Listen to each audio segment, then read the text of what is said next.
በመጀመሪያ ሰው ብቻውን እንዳይሆን ለሔዋን አልነበር የተሰጠው? አሁን ሰው ብቻውን እንዳይሆን እናት እናት ተብሎ ማርያምን ይዞ ነው የወሰደው። ማርያም ምን ከኛ የተለየ ዕውቀት አላት? እኛም የምናውቃት ምናውቀው ነው የምታውቀው እሷ ይልልሃል። ለምን ይመስላችኋል አንዳንዶች ከኛ ቤት እየወጡ እዛ አዳራሽ የሚጨናነቁት? እዛ ትርኢት አለ፣ የባንክ አካውንት ውስጥ የሆነ ነገር ይገባል ይሉታል። እውነት ክርስትናን ማየት ከፈለጋችሁ እቺን ሰማያዊት ቅድስት ድንግል ተመልከቷት። ልጇን ማወቅ ከፈለጋችሁ እሷን የበለጠ ደግሞ ምን ያረግልሃል እኛ ብናጨበጭብልህ? ምን ያረግልሃል እኛ ስምን ብንጠራው? ምን ያረግልሃል ብናሞግስ? እግዚአብሔር ጋር ያለው ሙገሳ ከሚቀርብ የኛ ቢቀርብ አይሻልም?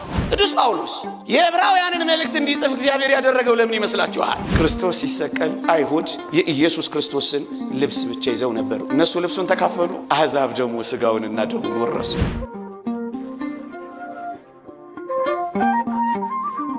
የተወደዳችሁ ክርስቲያኖች ይህ ምንኛ አስደናቂ ምስጢር ነው። ባለጸጋው እሷ ጋር ገባና ደሃ ሆኖ ወጣል። ኃያሉ ወደ እሷ ገባና ደካማ ሆኖ ወጣል። ተናጋሪው ወደ እሷ ገባና ዝምተኛ ሆኖ ወጣል። ምን አይነት አስደናቂ ምስጢር ነው! እውነት ክርስቲያኖች ብንሆን እኮ እንደ አባቶቻችን ይሄን አድርግልኝ ይሄን ልሁን እያልን አንኖርም ነበር። በዝምታ እንደ አባቶቻችን ይሄንን እያደነቅን እንኖር ነበር። ከዚህች ዓለም ገዢዎች አንዱስ እንኳን ይህን ጥበብ አላወቀው። አውቀውትስ ቢሆን የክብርን ጌታ ባልሰቀሉትም ነበር። ክርስቲያኖች አሁን እየተነጋገርነው ያለው የመዳናችንን መንገድ ቀስ በቀስ ለማምጣት። እሺ በጽንስስ ጊዜ እሺ ድንግልናዋንስ አይግለጥ? እሺ ትንሽ ፈቀቅ እንዳለ በልጅነቱስ ራሱን በደንብ ለሁሉ አይገልጥም ነበር? በልጅነቱ ቢገልጥላቸው ጊዜው ሳይደርስ ቅድም እንዳልኳችሁ ባገኙት ሜዳ አደባባይ ሁሉ እንፈጥፍጥህ ባሉት ነበር። ደግሞ በልጅነቱ ምትሃት መስሎ ይሰማቸው ነበር ይላል አንድ ሊቅ። ምትሃት መስሏቸው ከእውነተኛው መዳን እንዳይርቁ በልጅነቱ ብዙ ተአምራትና ምልክቶች አላደረገም። እቤቱ ከብቻዋ ከመቤታችን ከቅድስት ድንግል ማርያም በቀር በጥልቀት ያወቀው የለም። አስታውሳለሁ እኛ ቤት የነበረ አንድ ልጅ ከኛ ቤት እንደወጣ አንድ ትምህርት አስተምሮ አንድ የሚያሳዝን ነገር ሲናገር ሰማው። ምን እንዳለ ታስታውሳላችሁ? በሞቴ ልንገራችሁ፣ መቼም ማስታወስ አያስፈልግም፣ ግን ስለሚደንቀኝ ነው ማነሳው። ማርያም ምን ከኛ የተለየ ዕውቀት አላት? እኛም የምናውቃት ምናውቀው ነው የምታውቀው እሷ ይልልሃል። የተወደዳችሁ ክርስቲያኖች አሁን ይቺ የተወደደች ቅድስት ድንግል ማርያም ልጇን ልክኛ እንደምናውቀው እናውቃታለን ስንል አፋችን እንኳን ለህሊናችን ይተው። በሞቴ የዛ የቃና ዘገሊላውን እንኳን ላስታውሳችሁ። እንኳን ይሄን ስሙን ልንጠራው የሚከብደን ሰው ቀርቶ ሐዋርያቱ እንኳን አያውቁትም ነበር። ታስታውሳላችሁ? የወይን ጠጁ ባለቀ ጊዜ የተወደደች ቅድስት ድንግል ማርያም ሄዳ የምታደርገውን አድርግላቸው ያለችው ልጇን በሚገባ ለብቻዋ ታውቀው የነበረው እሷ እናቱ ናት። እውነት አስብ። ሐዋርያቱ እኮ አልሄዱ፣ ወይም ከደቀ መዛሙርቱ አንዳንዶቹ ተሰብስበው እኮ አልተጓዙ። ለብቻዋ ታውቀዋለች፣ ለብቻዋ ታውቀዋለች። እሷ እኮ ትምህርት ቤታችን ናት። እሷ እኮ እውነት ክርስትናን ማየት ከፈለጋችሁ እቺን ሰማያዊት ቅድስት ድንግል ተመልከቷት። ልጇን ማወቅ ከፈለጋችሁ እሷን የበለጠ ደግሞ ወቋል። ለዚህ እኮ ነው አንድ ሊቅ በደረቷ ታቀፋው የነበረችውን ይቺን እናት በደረቱ ለተጠጋው ቅዱስ ዮሐንስ ለተባለ ወዳጁ ሰጣት የሚለው። ወደ ክርስቶስ ልብ የሚቀርቡ ብቻ ነው ይቺን ቅድስት ድንግል ማርያም ሊያውቋት የሚችሏት ወገኖች። የማያውቋት ግን ለዘላለም ሲሰድቧት ሊኖሩ ይችላሉ። ምክንያቱም ኢየሱስ ክርስቶስን የማያውቁ ማርያምን አያውቋትም። ማርያምን አያውቋትም። ክርስቲያኖች እንዴት ሊያውቋት ይችላሉ? በክርስቶስ ልብ የሚያስቡ ክርስቶሳውያን ሲሆኑ ድንግል ማርያምን በደንብ ያውቋታል ወገኖች። ለዚህ ነው ሐዋርያት ቀርበው እንዴት ነበር እያሉ ይጠይቋት ነበር። ኢየሱስ ክርስቶስን ማወቅ ከፈለክ ናና ድንግል ማርያምን ጥያቄዎች ጠይቃታ። ታውቃታል፣ ትቀምሰዋል፣ ይገባል ትምህርት። የተወደዳችሁ ክርስቲያኖች መላእክት እንኳን መተው የሚማሩባት ቅድስት ድንግል ማርያም ምንኛ ልዩ ናት። እንኳን ቅድስት ድንግል ማርያም ይቺን ቤተክርስቲያን እንኳን መላእክት መተው የሚማሩባት ናት። አቤት የኔና የናንተ ኩራት! በዚህች ቤተክርስቲያን መላእክት እንኳን ይማራሉ ወገኖች። በጣም ጥልቅ ናት።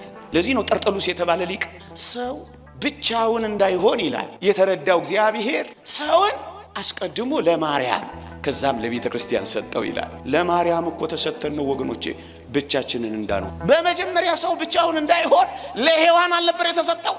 አሁን ሰው ብቻውን እንዳይሆን እናት እናት ተብሎ ማርያምን ይዞ ነው የወሰደው። ለዚህ ነው ይቺ ቤተ ክርስቲያን ማርያም ማርያም ማርያም የምትለው። ያልገባቸው ግን ሲሰርቧት ስሟንም ሳያነሷት በዝምታ ሳይለንት አድርገው ሲኖሩ ያሳዝኑ። የታለ ኢየሱስ ታዲያ? ጥልቅ ትምህርት ቤታችን እሷ ናት። ማጥናት ከፈለጋችሁ እንደውም አንድ ሊቅ አምብሮስ ይመስለኛል ምን ይላል? የቅዱስ ዮሐንስ ወንጌል ይላል ከሁሉም ወንጌላት መጨረሻ የተጻፈ ወንጌል ላይ ይላል። ግን ስለ ክርስቶስ ጥልቅ የሆኑትን ትምህርቶች አጭቆበታል ይላል። ለምን ብሎ ይጠይቅና ከክርስቶስ እናት ጋር ስለኖረ ነው ይላል። ማርያም አጠገብ ካለች ጥልቅ የሆነ ዕውቀት ስለ ኢየሱስ ታውቃለህ። በቃ ነገሩ ይሄ ነው ነገሩ። እና ይሄ ወይን ጠጅ የላቸውም ያለችው ማን መሆኑን ለብቻዋ ስለምታውቅ ለዓለም ከመገለጡ በፊት ለእናቱ ነው የተገለጠው። እና እኩል ልታውቁት ይቅርታ አድርጉልኝ፣ እንኳን አይደለም ከቅድስት ድንግል ማርያም ቀርቶ ከአንዳንዶቻችንም እኩል እንደማታውቅ እናውቃለን። ደፍረን አንናገርም እንጂ እንኳን ከሊቃው እንኳን ምን አይነት ድፍረት ሞላው የዓለም ጎበስ! ምን አይነት እብሪተኛና ትዕቢተኛ ሆነ! ስሟን ላለመጥራት እንኳን እንዴት ከበደው! ማንነቱን እናቱ ብቻ ታው። የተወደዳችሁ ክርስቲያኖች በልጅነቱ በአደባባይ የወጣ ብዙ ተአምራት ባለማድረጉ ምክንያት ራሱን እንዲያውቁት አለመግለጡን ማወቅ የምትችሉት በምን እንደሆነ ታውቃላችሁ? በልጅነቱ ብዙ ተከታዮች በኖሩት አንድ። ሁለተኛስ ዝናው በዓለም የናኘ በሆነ ነበር። ከ30 ዓመቱ በኋላ ነው መታወቅ የጀመረው። በልጅነቱ በአደባባይ ተልእኮችና ተአምራት ጌታችን የተገለጠና የታወቀ ቢሆን ገና ከልጅነቱ ጀምሮ ስንት ከባቢ ባበጀ ነበር። እርግጥ ቅድም ነግሬያችኋለሁ፣ የሚከቡት ኖረውት እንዲከቡት አይፈቅድም ነበር። እኛንን በዚህ ዘመን ከባቢ ያበዛን፣ ካልከበቡን ምናኮርፍ፣ አቦ ካላሉን ምንታመም እኮኛ ነን። ሪኮግኒሽን እውቅና ካልሰጡን ከዘጉን እንኳን ምንታመም እኛ ነን እኮ። ካላጨበጨቡልን ማንሰጥ፣ የምንሰጠው እንኳን ተቆጥሮ ካልተነገረ ምናኮርፍ እኛ እኮ ነው። ሪኮግኒሽን ቅና ምን ፈልግ። ወደ አባ ፔሟ የመጣች አንዲት ሴት ብዙ ሀብቶቿን ሰጠችው። አባ ፔሟ ደግሞ ምን አረገ ይላል? የሰጠችውን በሙሉ ጥርቅም አደረገ፣ ያዘና ወደ ሙዳየ ምጽዋት ውስጥ ጭምር አረገው። አኮረፈች። ምን አለችው? አባቴ አቤት፣ አልቆጠርከውም እኮ አለችው። እግዚአብሔር ከቆጠረው አይበቃሽም ማለት። ምን ያረግልሃል እኛ ብናጨበጭብልህ? ምን ያረግልሃል እኛ ስምን ብንጠራው? ምን ያረግልሃል ብናሞግስ? እግዚአብሔር ጋር ያለው ሙገሳ ከሚቀርብ የኛ ቢቀርብ አይሻልም? በዝምታ ፈጽሞ። ለዚህ እኮ ነው በስውር አድርጉት የሚል። ግን አደራችሁን በስውር ስላልከን ብላችሁ እንዳትተውት። በስውር እስከማደርግ ድረስ አልሰጥም ብላችሁ ያዛችሁትን ይዛችሁ እንዳትሄዱ። ይሄ ሰባኪ እንደዚህ ብሏል ብሎ እዚህ በሰላም ከዚህ መድረክ ልውረድ አይመስልም? ቄስዬ ወደ ዮሐንስ አፈወርቅ የቀረበ አንድ ሰው መመጽወት ወዳለሁ፣ እሺ ግን ደግሞ ውዳሴ ከንቱ ፈልጋለሁ እንደዚህ ቢላችሁ ምን ትሉታላችሁ? እንደዚህ ጥፋ ነው የምትሉት? ሊቆም እንዳለው ታውቃላችሁ። አንተም መጽወት ውዳሴ ከንቱን ሙሰዳለው ከሚቀር ይሰንጠር ይለዋል። ይህ ነው እውነት። አስብ እና ድሆች አይበሉም፣ እሱ የፈለገውን ይብላ፣ ድሆችም ይብሉ። እውነት አስብ። ንጹህ ጸሎት ባይሆንም የረከሰ ጸሎት ብትሆንም ጸልይ አደራ። እየሰማችሁ ይላል። ለ15 ቀንም ብትሆን ምርጥ ልጁን እሰየው የኔ ወንድም። እሺ ደግሞ እንዲህ ተናገረኝ ብላ አኩርፈ እንዳትሄድ እኮ ብዬ ላባብለ ብዬ 15 ቀን የት ይገኛል? አይገኝም እኮ ለ15 ቀን ጨዋ። አረ ተመስገን። ወደዳችሁት እንዴ? ሳቃችሁ ነው። እዚህ ጋር የ15 ቀን እቅድ ይዞ የመጣ ሰው አለ መሰለኝ። በደንብ ነው የሳቀችው። ባለፈውም ብያችኋል። የዛሬ ዓመት ይሁን 2 ዓመት ፖዝ እናደርገውና የምንቀጥለው ነገር ብቻ 4 ኪሎ ላይ እንዳይኖር እንጃ ይጠብቀን። እኛ እኮ እንደሱ ነው። አረ ነገናኝ በ16 ለምንድን ነው በልጅነቱ ራሱን ያልገለጠው? የተወደዳችሁ ክርስቲያኖች ማዳን ብቻ አይደለም ዓላማው። እናስ ማስተማር፣ አራያ መሆን፣ ዓለም ሳያውቀው እንዳይቀር እያንዳንዷን ነገር ማስተማር ደግሞ አለበት። የሚያስተምረው ደግሞ ከልጅነት ፈቀቅ ሲል ነው። በልጅነትማ የልጅ ነገር ይባላል።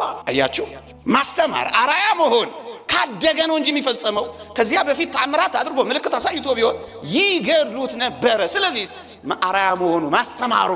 የተወደዳችሁ ክርስቲያኖች ሕዝቤ ዕውቀት ከማጣት የተነሳ ጠፍቷል ይላል። ፍጹም ንጹህ ዕውቀትን ደግሞ ለእኛ ማድረስ ስላለበት ቀስ ብሎ ራሱን ገለጠ። ይህን ሁሉ ስናገር ግን አንድ ምርጥ አሰላሳይ ምን ሊል እንደሚችል ታውቃላችሁ? ወይ ምን ሊጠይቀኝ እንደሚችል ታውቃላችሁ? ታዲያ በዝምታ ታዲያ በስውር ከፈጸመው አይሁድ ምን ጥፋት አለባቸው? ሰወራቸው ይባላል አያስብልም? በጊዜው ጊዜ ግን ገለጠላቸው። አሁን መጋጨት ምን ጀምረው ከዚህ ጋር ነው። እዩ ቅድም ያልኳችሁ እንዳይዘገይ፣ ድህነታችን እንዳይቀር፣ ግራ እንዳያጋባቸው፣ ከመዋጋት እንዳይሸሽ፣ እንዳያበሳጫቸው ብቻ ባልኳችሁ ምክንያት ሁሉ በዝምታ በስውር ፈጸመውና በጊዜው ጊዜ ግን ራሱ ለዓለም ገለጠው፣ አሳወቀው። የተወደዳችሁ ክርስቲያኖች አንድ ጥቅስ ላንብብላችሁ በሞቴ ስሙኝ። የዮሐንስ ወንጌል ምዕራፍ 1 ቁጥር 31 እንዲህ ይላል። ቅዱስ ዮሐንስ መጥምቅ የተናገረው ነው። ምን ይላል? እኔም አላውቀውም ነበር፣ ዳሩ ግን ለእስራኤል ይገለጥ ዘንድ ስለዚህ በውሃ እያጠመቅኩ እኔ መጣሁ ይላል። አያችሁ፣ በውሃ ቅዱስ ዮሐንስ መጥምቅ እያጠመቀ የመጣው ክርስቶስ ለእስራኤል ይገለጥ ዘንድ። ሊቃውንት ምን ይላሉ? የጥምቀተ ዮሐንስ ዓላማ በደመ ኢየሱስ ለሚደረገው መንጻት መንገድ ነበር ወገኖቼ። ውሃው ዝም ብሎ አልነበረ። ውሃው የመንጻታችን ምልክት ነበር ወገኖቼ። ግን እዩ እኔም አላውቀውም ነበር፣ ዳሩ ግን ለእስራኤል ይገለጽ ዘንድ ስለዚህ በውሃ እያጠመቁ መጣሁ አለላ። ታስታውሳላችሁ? ነዋ በግኡ ዘእግዚአብሔር ዘያትት ወያሴስል ኃጢአት ዓለም፣ የዓለምን ኃጢአት የሚያስተሰርይ የእግዚአብሔር ልጅ እነሆ እያለ እየነገራቸው አሁን ተገለጠላቸው፣ ገልጦላቸዋል። ጊዜው ሲደርስ በጊዜው ጊዜ ራሱን ገለጠላቸው። እጁን እያመለከተ ማን መሆኑን እየነገረ እኔ በውሃ ማጠምቀው እሱ በደሙ የሚያጠምቃችሁ ነው፣ ንጹሕ ውሃንም የሚረጭባችሁ ነው፣ መንሹ በእጁ ነው፣ የሚበልጥ ነው እያላስተማራቸው ወገኖቼ፣ በእጅ የመጠቆም ያክል በድምፅ እያሰማ ያውም በከበረ መምህር ተገለጸላቸው። ወገኖቼ አንድ አስደናቂ ቁም ነገር ልንገራችሁ። ለምን ይመስላችኋል ምስክርነቱን በዮሐንስ በኩል ያደረገው? ቅዱስ ዮሐንስ መጥምቅ በአይሁድ ዘንድ በጣም የተከበረ በጣም የታፈረ ሰው። ምክንያቱም በረሃን የኖረው በደንብ አድርገው ያውቁታል። ከሱ የመጣን ትምህርት ሊያስተባብሉት አይችሉም። ለዚህ ነው እግዚአብሔር የመንገዱ ጠራጊ ያደረገው በሚታፈርና በሚከበር ሰው የማዳኑ መንገድ ይታወቅ ዘንድ የገለጠው። ምዕመናን ቅዱስ ጳውሎስ የዕብራውያንን መልእክት እንዲጽፍ እግዚአብሔር ያደረገው ለምን ይመስላችኋል? ወይ ቅዱስ ጴጥሮስ ወይ ደግሞ ማቴዎስ እንዲጽፍ ያላደረገው? ቀራጭ ነው ምን ያውቃል፣ አሳጥማጅ ነበር ምን ይረዳል እያሉ ሐዋርያቱን ሁሉ ይንቃሉ። ከዛስ ቀስ ብሎ ቅዱስ ጳውሎስን አመጣዋ። ምንም ያቅ ምኩራብን፣ ምንም ያቅ ኦሪትን፣ ምንም ያቅ ሕግን፣ ምንም ያቅ ግዝረትን፣ ምንም ያቅ ታቦትን፣ ምንም ያቅ ሊቀ ካህናትን፣ ምንም ያውቅ ስርየት የኦሪትን ስርየት የሚያውቅ ከገማልያል እግር ስር እግዚአብሔር ያሳድገው ነበር። ለምን መሰላችሁ? በጣም የማይረዱ አይሁድን ፍርክስክስ የሚያደርገው በጳውሎስ በኩል ስለነበር። ልክ እንደዚህ ነው በዮሐንስ መጥምቅ በኩል ይህንን የገለጸው። የተወደዳችሁ ክርስቲያኖች አንድ አስደናቂ ሊቅ የተናገረው ልጨምርላችሁ በሞቴ። ቅዱስ እስጢፋኖስ እና ቅዱስ ጳውሎስ የአንድ ትምህርት ቤት ተማሪዎች ናቸው፣ ወዳጆች ናቸው። ሳውል የተባለው ጳውሎስ ወጋሪ አስወጋሪ፣ ቅዱስ እስጢፋኖስ ደግሞ ተወጋሪ ሆነው ቀረቡላችሁ። አንዳንዴ እንደዚህ ይሆናል በቤተ ክርስቲያን አለ። ይሄ ይቀጥላል። ወጋሪዎች፣ አስወጋሪዎች፣ ተወጋሪዎችም ወንድማማቾች ሊሆኑ ይችላሉ። እና አንድ ሊቅ ምን አለ መሰላችሁ? ሳውል የተባለ ጳውሎስ ይላል የወጋሪዎችን ልብስ ያዘ ይልና ቅዱስ እስጢፋኖስ ግን የሚያደርጉትን አያውቅም በማለቱ ምክንያት የጳውሎስን ነፍስ ያዛት ይላል። ያኛው ልብስ ይሄኛው ምን ነፍስ። አቤት የኔና የናንተ ጸሎት የማንን ያስቀርልን ይሆን? አሁን ደም ያስቀርልን ይሆን? እንግዲህ ያለዚህ ነው የመጣ ነው። እዚህ ምን ያስቀርልን ይሆን? የዚህ ሁሉ ሰው ጸሎት፣ የዚህ ሁሉ ሰው ሰዓታት፣ የዚህ ሁሉ ሰው መሬት መውደቅ፣ የዚህ ሁሉ ሰው ጩኸት የዚህችን ሀገር ደም ያስቆምላት ይሆን? ስቃይ ያበቃላት ይሆን? ለምን መጣን? ክርስቲያን መከራ እንዲያበቃ ትፈልጋላችሁ አይደል? በቃ በደንብ የአይሁድ መከራ እኮ የቆመው እኮ በአስቴር ጾምና ጸሎት ነው በአንድ ሰው። አቤት ይሄ ሁሉ ሰው ምን ነክቶን ነው? ያኛው ልብስ ይሄኛው ምን ነፍስ። አቤት እስጢፋኖስ ጸሎት ይህንን ታላቅ ሰው አተረፈቻ። ግን አይሁድ አሳዝኑ። በሞቴ ካማናቸው ካልቀረ ግጥም አድርገን እንማቸው አይደል? ክርስቶስ ሲሰቀል አይሁድ የኢየሱስ ክርስቶስን ልብስ ብቻ ይዘው ነበር። እውነት አሰብ እነሱ ልብሱን ተካፈሉ፣ አሕዛብ ደግሞ ስጋውንና ደሙን ወረሱ። እየሰማችሁ ይሉ አንዳንዴ ቤተ ክርስቲያን ውስጥ ሆነን ልብስ ብቻ እንወርሳለን። ምን ብቻ? ልብስ ብቻ። እናሳዝን። ሕይወቱ የለም ልብሱ ብቻ፣ እውነቱ የለም ልብሱ ብቻ። እግዚአብሔር ከዚህ ያድነን በሞቴ። አሁን ደግሞ አይሁድ ምን እንደወረሱ ታውቃላችሁ? እንደው ከነካውት ካልቀረ ፈቀቅ ልበል ብዬ ነው። አይሁድ የእስጢፋኖስን ትምህርት መቋቋም አቅቷቸው ድንጋይ ያነሱ ይላል። ቅዱስ እስጢፋኖስስ ሰማያት ተከፍተውለታል። ለአይሁድ የተዘጋ በር ለእስጢፋኖስ ተከፍቶለታል። አንዳንዴ እዚህ ውስጥም እንደዚህ ነው። ለአንዳንዶች ይዘጋል፣ ለአንዳንዶች ይከፈታል። አንዳንዶች ዝም ብለን ተመላላሾች ልማደኞች ብቻ እንሆናለን። አንዳንዶች ደግሞ የምር አዲስ መጥተው ሰማይ ተከፍቶላቸው ሊያርጉ ይችላል። እዚህ ውስጥ ግን ለምን እንደከተተኝ ታውቃላችሁ? በመጥምቀ መለኮት ቅዱስ ዮሐንስ ለምን ሊገለጥ ወደደ ክርስቶስ? ካልጮኩባችሁ በቀር በሚያፍሩት በሚያከብሩት በሚሰሙት ሰው ማስተማር ነው። በበረኛ እውነት እኔ አሁን ይሄን የምናገረውን ቃል አንድ እንደው ጸጉሩን ያንጨፈረረ ሰንሰለት ቀስ እያለ መታም ያደርግ አንድ ባዶ እግሩን የመጣ ሰው ቢሆን እንደው እንደዚህ እንሰማው ነበር። ቤቴኛ ነገር እንደው እግዚአብሔር ይጠብቅ። ዝም ብሎ ለምን ይመስላችኋል? አንዳንዶች ከኛ ቤት እየወጡ እዛ አዳራሽ የሚጨናነቁት እዛ ትርኢት አለ።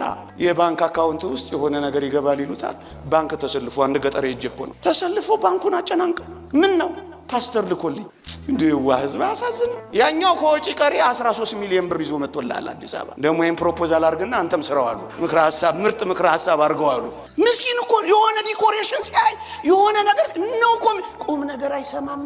እኛ እንኳን ተመከቱ የሆነ አሁን እዚህ ፖስት የሚደረግ አሁን ይሄን ትምህርት አስተምር የለ አንዳንዱ ሁሉም አይደሉም አንዳንዶቹ የሆነ ነገር ንቅስ ያረጉና ደማስቆም የምትለዋን ያወጣና ቴምፕሌን ምንድነው የምትለው አንተ አዳለ አጠቃላይ እውነታውንና ቁም ነገሩን ግን እርግጥ አይሰማም። ይሄ አጫጭር እንደዚህ ነው። ኦርቶዶክሳዊነት እኮ መስከን ነው። ኦርቶዶክሳዊነት እኮ ሙሉን መረዳት ነው። ኦርቶዶክሳዊነት እኮ ወደ ጥልቅ መግባት እኮ እንደዚህ እኮ ነው ኦርቶዶክሳዊነት መመናን። ለዚህ እኮ ነው መረጋጋት ያለብን መስከን ያለብን። ማን ሮጠው ለዚህ በመጥምቀ መለኮት ቅዱስ ዮሐንስ ለምን መግለጥ አስፈለገው?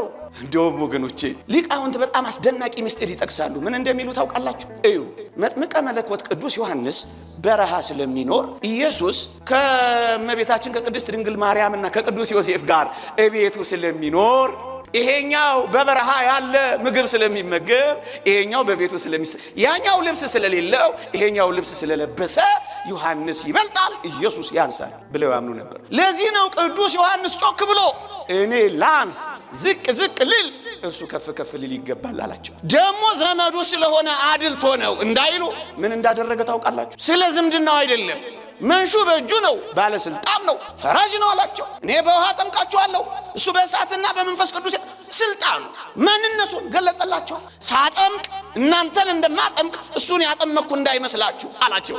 የተወደዳችሁ ክርስቲያኖች ስለ ጥምቀት የሚተረክ ቢሆንም እዚህ ጋር ግን አንድ ጥሩ ነገር ማንሳት እንችላለን። እዩ ሌሎቹ ህዝቡ በሙሉ ወደ ቅዱስ ዮሐንስ መጥምቅ የሚመጡት በሙሉ ሊጠመቁ ይመጡና ወደ ውሃው ከገቡ በኋላ ጥቂት ጊዜ ይቆያሉ። ለምን? እየተናዘዙ። ስለ ክርስቶስ የተጻፈውን ግን ወንጌል ላይ አንብቡት። ከውሃው ወዲያው ወጣ ነው የሚለው። ለምን ወዲያው ወጣ? ሊናዘዝ አልመጣማ እና ለምን? ሊገለጥ ነው የመጣው፣ ሊታወቅ ነው የመጣው። ስለዚህ በአይሁድ ዘንድ ታውቋል፣ ግንስ አላዩትም። እንደውም ቅዱስ ጳውሎስ በሐዋርያት ሥራ ምዕራፍ 19 ላይ ምን ይላል? ከእርሱ በኋላ በሚመጣው በኢየሱስ ክርስቶስ ያምኑ ዘንድ ለሕዝብ እየተናገረ በንስሐ ጥምቀት አጠመቀ ይላል። እንዲያውቁት ነው የመጣው፣ ግንስ አላወቁትም። እና ነቢዩ ኢሳይያስ እንደተናገረው ጆሮአቸው ደነቆረ፣ ልቦናቸው ማስተዋል አጣ፣ አይናቸውም ጨልሟል ያለው ቃል ተፈጸመ። ገለጠላቸው እንዲህ አሉ። እንዴ አሁን ሌላ ጥያቄ ሊነሳ ይችላል። ታዲያ ይሄን ሁሉ አሳዩ በእጁ እየጠቆመ ቅዱስ ዮሐንስ እየመሰከረ አይሁድ እንዴት አላመኑ? ምን አይነት ግፈኞች ናቸው? እንዴት ላያምኑ ይችላሉ? ምርጥ ጥያቄ ነው ይሄ። በጥያቄ አነፈርኳችሁ መቼም በዚህ ምሽት ይቅር ይበለኝ። ምን አለ ይቅር ቢለኝ አሜን አትሉ? እርግጥ እየሰማችሁኝ ስለሆነ። አይሁድ ግን እንዴት አያምኑም? ይሄ ሁሉ እንዴት አያውቁትም? እንዴት አይረዱትም? ወገኖቼ ለምን እንደው ይኸውላችሁ አይሁድን ታውቋቸው የለ እስራኤል በሙሴ ዘመን ያን ሁሉ ነገር አይተው መቻመኑ። እየሰማችሁ ነው? መቻመኑ። ባህር ተከፍሎላቸው መቻመኑ። መና ወርዶላቸው መቻመኑ። ከጭንጫ አለት ውሃ ፈልቆላቸው መቻመኑ። ነበልባል አብርዶ ደመና ጋርዶ መቻመኑ። ጥጃ አላመለኩም።